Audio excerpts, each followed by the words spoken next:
The following abductions took place in 1976 near Sanford in Kentucky, where three friends, Mona Stafford, Louise Smith and Elaine Thomas, would have a strange alien encounter that the three of them would never forget. On January the 6th, 1976 at around 11:15 p.m, the three women were driving home to Liberty, Kentucky, as they'd been out celebrating Mona's 36th birthday. They'd been in a restaurant in Redwood, Lancaster. It was a journey that should have taken them about 45 minutes. Louise was driving a 1967 Chevy Nova, and none of the women had consumed any alcohol with dinner that evening. As they were travelling down Kentucky Highway Route 78, they noticed a glowing bright red object in the sky. Initially, Mona thought it was a plane about to crash, but as it came closer, the women could see that it was a metallic grey disc with a glowing red dome on top, and in the middle were more red lights. On its underside were red and yellow lights, as well as a bluish beam. As the object grew closer to the car, Louise found that she was no longer in control of the car, which had now reached speeds of 80 miles per hour as it continued along the freeway. As Louise attempted to get control of the steering wheel, Mona reached out from the passenger seat to assist her with the steering wheel to help get back control of the car, which she was unable to do. The engine then stalled, but the car continued to speed along the road and the steering wheel was now locked. As the object continued to fly above the vehicle, a blue beam shone down and illuminated everything inside, where everything appeared to go foggy. And then the women began to feel an intense burning sensation and a pain in their heads. Then a sudden bump momentarily stopped the car before being pulled back. Then all three of the women blacked out. The next thing they knew was being back on the road and driving to their destination in Liberty, and upon arriving, could still feel the burning sensation on their bodies and feeling totally confused and frightened as to what had just happened. When they drove onto Louise's home and walked inside, they saw that the time was 1:20 a.m.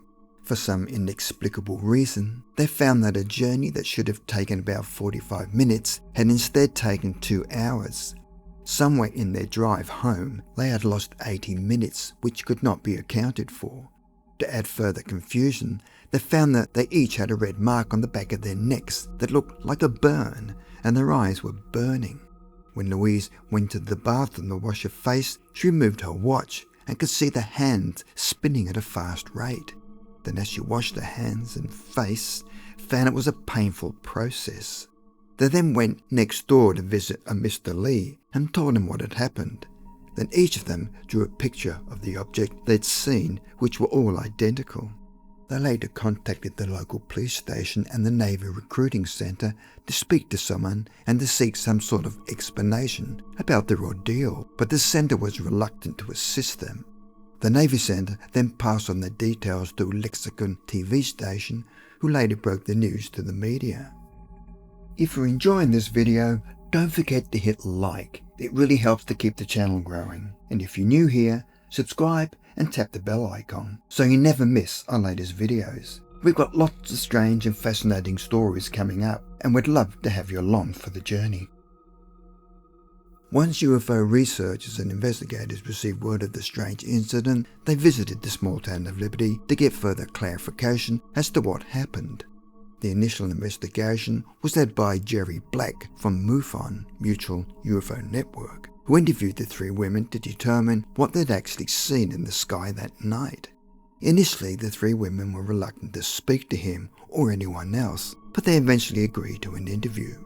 The three women said that they'd suffered great anxiety regarding the episode, and each was still suffering pain from a burning sensation and was struggling to maintain focus in their day-to-day lives as to what had really happened, along with the 80 minutes that could not be accounted for. Black suggested that in order to find out what had happened, they should undergo hypnotic regression. In their first conversation, Black took note of all of the eye infections and the small pink and grey mark on the back of their necks. Also, Louise received a strange reaction from a pet parakeet who would normally act positively when she arrived home. But on this occasion, it was frightened of her when she came home and attempted to escape and flew into the side of its cage. The bird continued with this behaviour every time she went near its cage and died a few months later. Her watch also continued to move erratically, and she had electrical problems with her car, especially with its headlights and indicator lights. Each of the women had generally become unwell because of their ordeal, and because of this, the investigation into hypnotic aggression, he suggested, was temporarily postponed. Their case eventually came to the attention of Dr. Leo Sprinkle, the respected psychologist and UFO investigator who had experience with abductees. Initially, the three women were reluctant to participate due to continued anxiety and everything coming out to the public. It was agreed that none of the information from the sessions would be made available to the wider community unless they gave permission to do so. They eventually agreed to take part in a session, and the first one was held on March 7, 1976, where nothing much was revealed. However, in the follow-up session in July 1976, they were much more revealing. They also had lie detector tests conducted by Detective James Young of the Lexington Police Department, which each woman passed with no hint of deception. Whilst they were driving away from the object, the last conscious memory they'd had was when they felt the bump in the car, as if it was being lifted. Now under hypnosis, they found that after the bump, they were now inside the craft and were being subjected to physical examinations, and each would recall being held down by a force they could not see and their bodies being scanned. They would occasionally feel unpleasant pressure on their limbs, along with a warm liquid being applied to their faces and upper body. They all described seeing shadowy figures that would float above them every now and then, and eyes hovering above them. They described humanoid beings with jagged hands and were about 4 feet tall. They could not remember having a conversation, but instead they felt that communication was made through telepathy. Mona recalled that at one point she was looking down at her table, and on it was a helpless woman with several creatures dressed in white examining her. She wasn't sure whether it was one of her friends or even herself who was viewing it from an out-of-body experience. Fortunately for the women, there were other witnesses who saw a strange light that night in the vicinity of the abduction. An anonymous couple reported that shortly after 11:30 p.m, they witnessed a large luminous object flying over their house.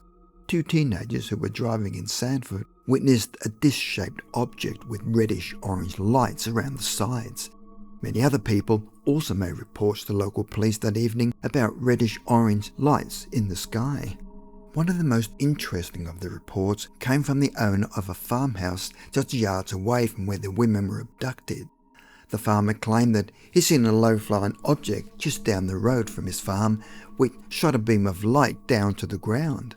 All the reports appeared to match the craft described by Louise, Elaine and Mona, and what was most disturbing was that they were quite possibly and unknowingly witnessing an abduction unfolding in front of them. The two teenagers, it would seem, had witnessed the craft either heading towards or from the women, and the farmer almost certainly saw the actual abduction when he saw the beam of light. The anonymous couple most likely saw the craft as it was heading away after the abductions. The intricate details of this case make it intriguing, impressive and credible. None of the women ever faced criticism or negative reactions after describing what they'd experienced, which helped give the story more credibility.